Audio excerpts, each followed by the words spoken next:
मरे घर पनिया पिलाई दी है जान गे, कफन ओढ़ाई दी है टूटत ही जब प्राण गे।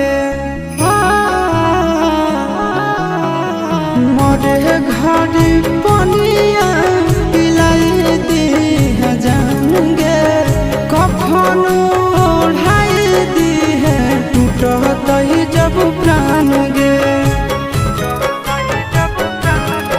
हगे हमारा से तोरा जाती प्यार होता भेंट साक छात कर लगे। हगे सोनाया